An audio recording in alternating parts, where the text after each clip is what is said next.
Hello friends, welcome back to my channel. तो आज के इस वीडियो में मैं आपको एक्सप्लेन करने वाली हूँ 2019 में आई मराठी मूवी सावर्ड। तो इस मूवी की स्टोरी मुझे काफ़ी ज़्यादा यूनिक और इंटरेस्टिंग लगी। तो चलिए विदाउट वेस्टिंग टाइम हम मूवी का एक्सप्लेनेशन स्टार्ट करते हैं। मूवी स्टार्ट होती है महाराष्ट्र के एक गांव से, जहां पर एक आदमी अपने आप को मार रहा था। तभी वहां पर मंदिर का पुजारी आता है और उसे रोकने की कोशिश करता है। वो आदमी बहुत जख्मी था और वो जोर जोर से चिल्ला रहा था, जिसके बाद वो अपने आप को फांसी लगा लेता है और उसकी मौत हो जाती है। वो पुजारी ये देखकर बेहोश हो जाता है।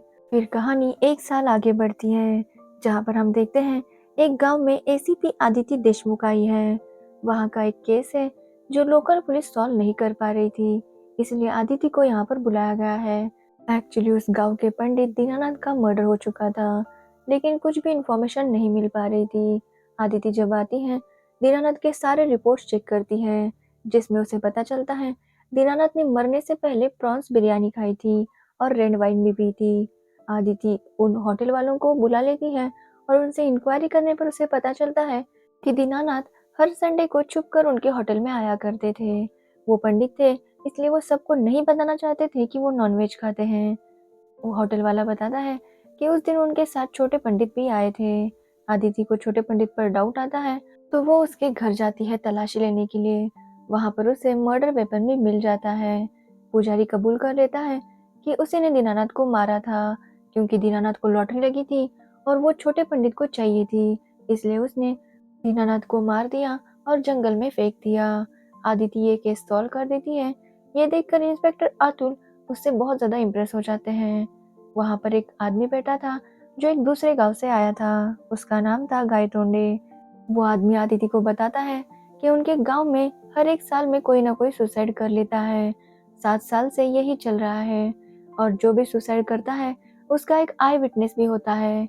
वो आदमी अपने आप को बहुत ज्यादा टॉर्चर करता है और फिर सुसाइड कर लेता है, और दूसरा आदमी उसे देखकर बेहोश हो जाता है और उसके ऊपर कुछ लिखा हुआ आता है। गांव में ऐसी बातचीत है कि वहां पर एक डायन का साया है। वो बताता है कि उनके गांव में एक गायत्री नाम की औरत थी जो काला जादू किया करती थी। उसकी 2 जुड़वा बेटियां हैं जो बिल्कुल एक जैसी थी। गायत्री के काला जादू की वजह से गांव वालों ने उसे गांव से बाहर निकाल दिया और वो गांव के बाहर ही एक घर में रहने लगी अपने बेटियों के साथ। एक दिन गायत्री की मौत हो गई। उसकी बेटियां बड़ी हो चुकी थी, जिनका नाम था आशनी और आदिरा। एक दिन एक गांव वाले ने आशनी को कंकालों की पूजा करते हुए देख लिया। उसने ये बात जाकर गांव के मुखिया को बता दी। मुखिया वहां पर बहुत से लोगों के साथ चला गया। लोग काफी गुस्सा थे और आशनी को कुछ करने ही वाले थे कि तभी वहां पर इंस्पेक्टर आ गया और लोगों को रोक लिया। आशनी मौके का फायदा उठाकर वहां से भाग गई। तब से उस गांव में हर साल कोई ना कोई इस तरह भयानक तरीके से आत्महत्या कर लेता है, और जब कोई सुसाइड करता है उसी दिन आशनी की बहन आदिरा गांव में नहीं होती, वो कहीं और चली जाती है। सबको लगता है कि आदिरा ही ये सब कुछ कर रही है और आदिरा एक डायन है। वहां पर आतुल आता है और आदिति को बताता है कि इस केस के बारे में भी पुलिस को कोई भी क्लू नहीं मिला। सबको यही लगता है कि आदिरा ही ऐसा सब कुछ कर रही थी, लेकिन आदिति इन सब अंधविश्वास की बातों में नहीं मान रही थी। अतुल बताता है कि अगर इस साल मर्डर हुआ तो गांव वाले आदिरा को जलाकर मारने वाले हैं। वो आदिति से रिक्वेस्ट करता है कि वो इस केस को देखे, जिसके बाद आदिति मान जाती है और अगले दिन वो उस गांव में चली जाती है। वहां पर इंक्वायरी करने पर उसे पता चलता है कि अभी तक 7 मर्डर हुए हैं।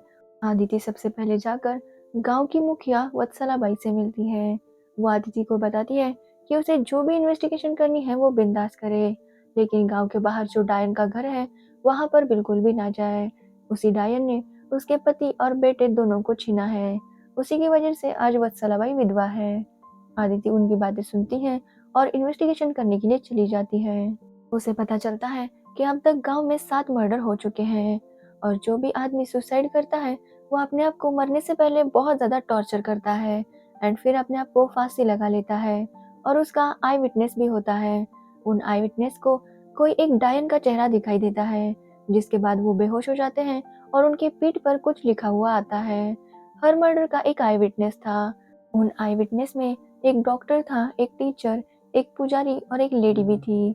उन सब के पीठ पर कुछ ना कुछ लिखा हुआ था। जब उन्होंने उस मर्डर को देखा था आदिति सबके साथ पूछताछ करने पर अतुल को आशनी और आदिरा के बारे में पूछने लगती है। अतुल बताता है कि आदिरा एक अनपढ़ लड़की थी, वो ज्यादा कुछ नहीं किया करती थी। तो वही आशनी बहुत ही पढ़ी लिखी लड़की थी और वो आगे पीएचडी भी करना चाहती थी। वो गांव के स्कूल में 4 साल तक टीचर भी थी। आदिति जब इस मर्डर्स के बारे में स्टडी कर रही थी तो वो एक बात नोटिस करती है कि सारे मर्डर्स एक ही तारीख को हुए थे, लेकिन वो इंग्लिश कैलेंडर को नहीं बल्कि इंडियन कैलेंडर को फॉलो कर रहे थे। आदिति समझ जाती है कि अगला मर्डर कल ही होने वाला है। तो वो अतुल को कहती है कि गांव में हर तरफ पुलिस बंदोबस्त करे और वो आदिरा से मिलने के लिए चली जाती है।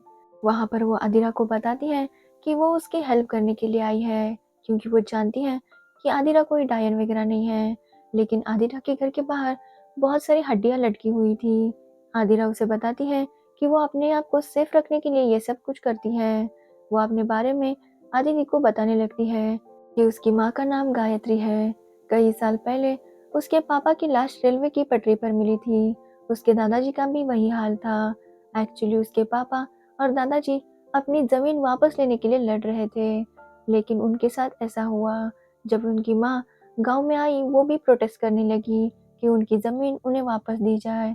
एक दिन उसकी माँ के बैग में लोगों को कंकाल दिखे, जिसके बाद से वो उसे चुड़ैल समझने लगे और उसे गांव से बाहर निकाल दिया। लेकिन उसकी माँ ने हार नहीं मानी और वो गांव छोड़कर नहीं गई, बल्कि गांव के बाहर ही उसने अपना घर बना लिया और वहीं पर रहने लगी। खुद को और अपनी बेटियों को गांव वालों की बुरी नजर से बचाने के लिए उन्होंने अपने घर के बाहर इस तरह से हड्डियां लगाई ताकि कोई भी उनके घर की तरफ ना देखे। आदित्य आदिरा से पूछती है कि जिस दिन गांव में मर्डर होता है उस दिन तुम कहाँ जाती हो। आदिरा इस बात का कोई भी जवाब नहीं देती और वो कहती है कि आज उसे बाहर जाना है और वो कहीं जाने के लिए निकलती है। जिसके बाद आदित्य अतुल से कहती है कि आदिरा के पीछे एक लेडी कांस्टेबल को भेजे। आदिरा के जाने पर आदित्य अपनी टीम को आदिरा का घर चेक करने के लिए कहती है।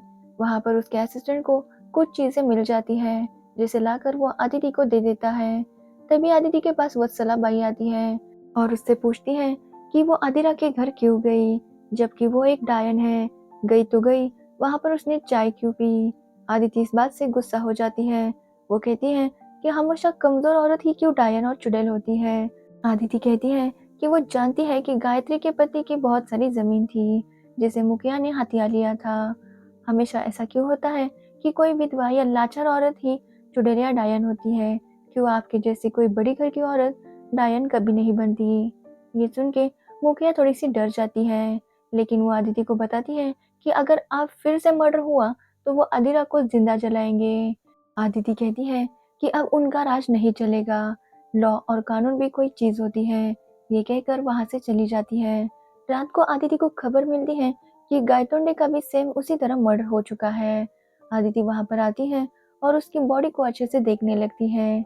वो अतुल को कल के लिए रेडी रहने के लिए कहती है, क्योंकि कल जैसे ही आदिरा आएगी गांव वाले उस पर हमला कर देंगे। और वैसा ही होता है। आदिरा जब वापस आती है, गांव वाले उसे मारने के लिए आ ही रहे थे। तभी वहां पर आदिति और बाकी पुलिस वाले आते हैं और आदिरा को बचाकर उसके घर लेकर जाते हैं। आदिति आदिरा से कहती है कि जो कुछ भी हुआ है उसके बारे में उसे सच सच बताए। आदिरा फिर बताने लगती है कि आशनी बहुत ही इंटेलिजेंट लड़की थी। वो आगे पीएचडी करके कुछ करना चाहती थी, हमेशा लाइब्रेरी में ही बैठी रहती थी।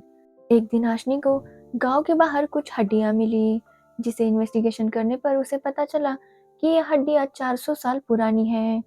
आशनी जानती थी कि यहाँ पर कोई सिविलाइजेशन बसता होगा। वो इसके बारे में जाकर मुखिया को बता देती है। मुखिया उसे कहता है कि वो और भी सबूत कलेक्ट करे।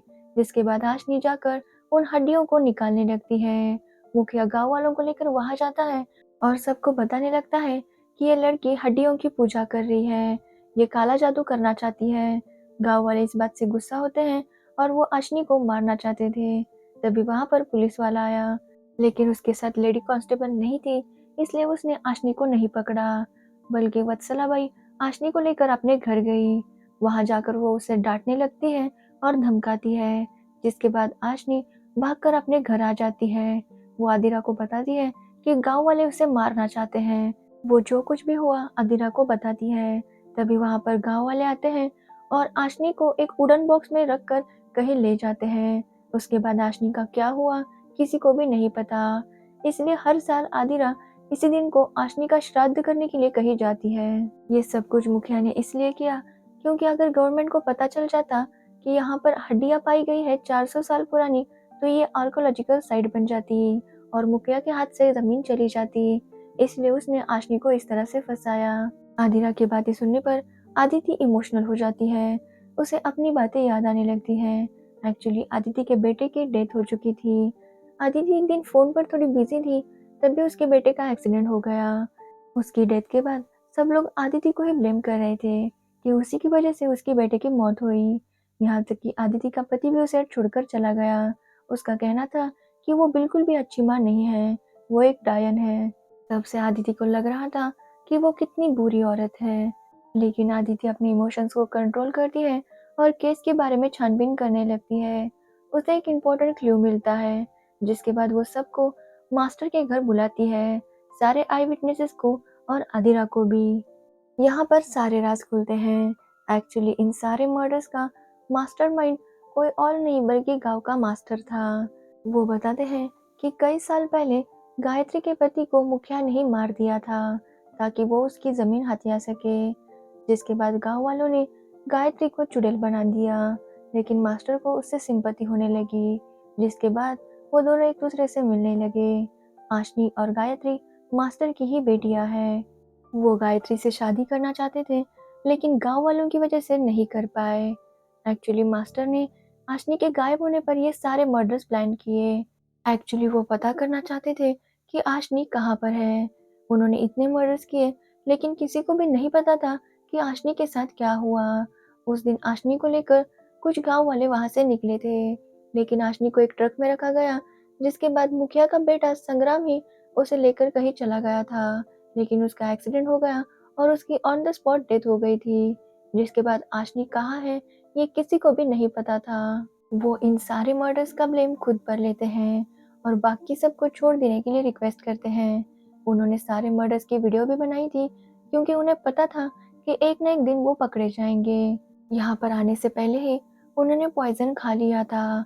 यहाँ पर हमें पता चलता है कि जो आदिरा गांव में रह रही है वो आदिरा नहीं बल्कि आशनी है। उस दिन आशनी जब डर के घर वापस आई थी तो उसने आदिरा को सब कुछ बता दिया था। आदिरा ये जानती थी कि गांव वाले आशनी को मार देंगे, इसलिए वो ड्रेस चेंज कर लेती है और आशनी बनकर गांव वालों के साथ चली जाती है। यानी कि जो घर में है वो आशनी ही थी। आशनी और डॉक्टर एक दूसरे से प्यार करते थे। आदिरा ने डॉक्टर से कहा था कि आशनी को अंदर छुपा कर रखे। एक्चुअली आदिति को आदिरा के घर में एक बुक मिली थी जो 2014 को पब्लिश हुई थी। अगर आदिरा पढ़ लिख नहीं सकती तो 2014 में पब्लिश हुई बुक उसके घर में क्या कर रही है। तब आदिति समझ गई थी कि ये आदिरा नहीं बल्कि आशनी है। मास्टर साहब की तबीयत खराब हो जाती है और उनकी डेथ हो जाती है। आदिति उनमें से किसी को भी अरेस्ट नहीं करती और आशनी के बारे में पता लगाने लगती है। तब उसे पता चलता है कि संग्राम उस दिन ट्रक लेकर निकला था, एक ढाबे के पास रुका था। ढाबे वाले से इंक्वायरी करने पर उसे संग्राम के बारे में कुछ भी पता नहीं चलता। वो संग्राम के कॉल रिकॉर्ड चेक करती है, जिसमें उसे 2-3 नंबर्स मिलते हैं जहां पर संग्राम ने बार बार कॉल किया था। वो उस आदमी का एड्रेस फाइंड आउट करती है और उसके गांव में जाती है, लेकिन वहां पर वो आदमी उनसे बदतमीजी से बात करता है और उसे वारंट लेकर आने के लिए कहता है। गांव के लोगों से पूछताछ करने पर उसे पता चलता है कि वो आदमी बिल्कुल भी अच्छा नहीं है। उसके घर में एक कुक काम करता है जो रोज जाकर खाना बनाता है। आदिति उसे पूछती है कि वो क्या खाना बनाता है, तो वो बताता है कि वो रोज 20 रोटियां और सब्जी बनाता है। ये सुनते ही आदिति उस आदमी के घर में घुस जाती है और उसके घर की तलाशी लेने लगती है। वो एक रूम में जाती है, वहां पर उसे आदिरा और उसके 3 बच्चे दिखाई देते हैं। एक्चुअली उस आदमी ने उसे कैद करके रखा था। आदिरा ये समझ जाती है कि आशनी ने ही उन्हें यहाँ पर भेजा होगा और वो आदिति की तरफ देखकर स्माइल करती है। जिसके बाद उनके गांव में 400 साल पुरानी हड्डियां हैं, ये न्यूज़ फैल जाती है और वहां पर आर्कोलॉजिस्ट की टीम स्टडी करने के लिए आती है और यहीं पर ये मूवी एंड हो जाती है। तो ये थी सावट मूवी की स्टोरी। अगर आपको ये स्टोरी और एक्सप्लेनेशन अच्छा लगा हो तो वीडियो को लाइक कमेंट शेयर ज़रूर करना और मेरे चैनल को सब्सक्राइब करना बिल्कुल मत भूलना। Thanks for watching the video.